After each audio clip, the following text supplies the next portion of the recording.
Hello everybody! In this video I'm going to continue on what we have started on the interactive session at the IK conference, and I'm going to show you how to work with an AI tool and how to annotate legal text in that, and how to work with that, how to answer the queries. So this is the legislation which we used for interactive session.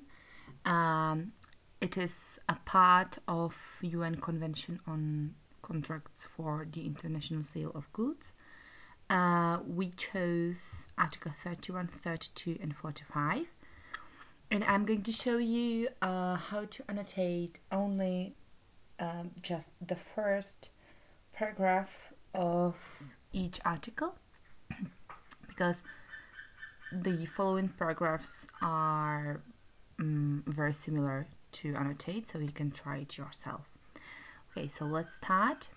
Let's start with the first paragraph of Article 31, which is this one.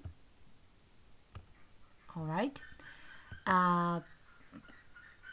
When we start to annotate, we need to define at first the terms. The terms are parts of legal text that bears the important information, and that they are kind of like important for a lawyer or user.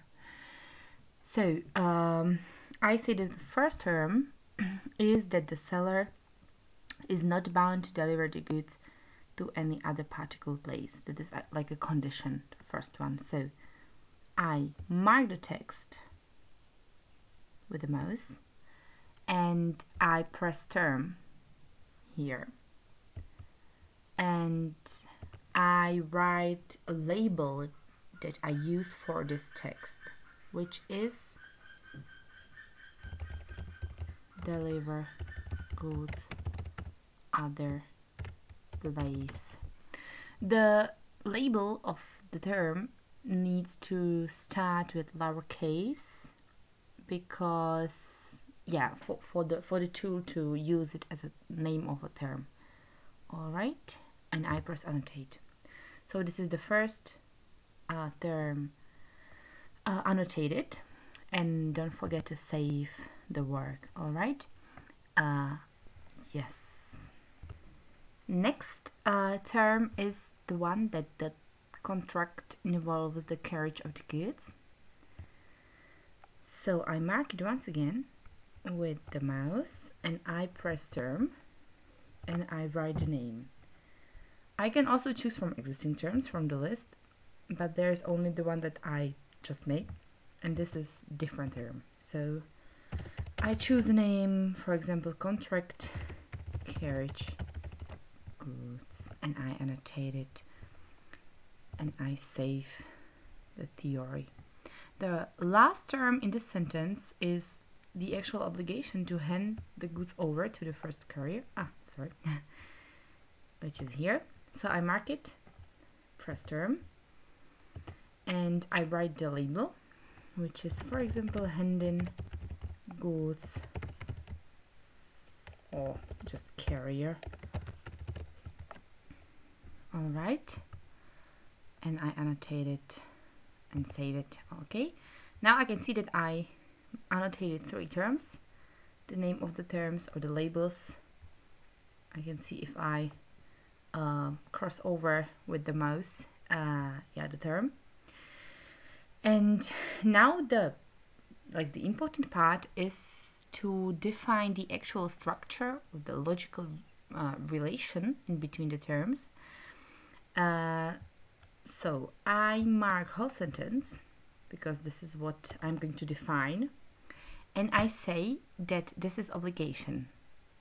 It is actually written in here, his obligation to deliver consists. So I say that this is obligation with 2 conditions, because these 2 conditions must be met to the consequence or the obligation happen. So I choose from the connectives, which is this button. All right, and I choose obligation. I got 3 types of obligation here, and this one is obligation with condition. There's difference between them, that the first one is that the condition is actually on the first place in the sentence. So there's if a condition, then something is obligatory. And this one means the very same, but just in the opposite order. So the consequence is the first in the sentence, and then there is the condition as a second. Alright, so I choose this first because I got 2 conditions and then the consequence. I press, and now I can see that the whole sentence was framed, and now whole sentence is like connected with this connective. All right, the other relation I got here is that we have 2 conditions and both of them must be met to consequence to happen. To consequence, yeah. So I mark first 2 terms, those are the conditions, and I choose a connective and, because this connective conjunction says that these 2 must happen for this to happen. All right. And the last thing is that the first term is actually negated. It's in negation because the seller is not bound to deliver the goods. So I annotate just the term and I say that it is not. All right, and I save it. So the important thing here is that user needs to annotate from the outside to the inside. So as first we define the whole relationship as the whole sentence, and then we go deeper into the structure of the sentence. All right, so that's why we had to define the negation as last. So yeah, now we can get to the formalization tab, and we can see what has just been done. It's in the first formalization. So we have got 2 conditions, that the first one and the second one, deliver goods and contract carriage goods, and if these 2 conditions are met, then it is obligatory to hand the goods to the first carrier. All right, there is also the second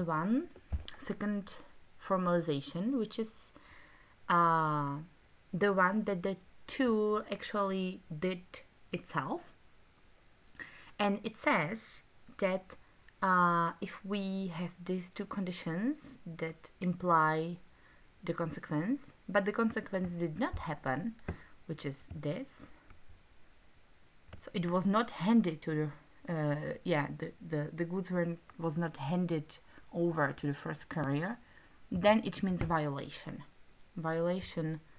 of obligation. All right, this is what the tool define itself.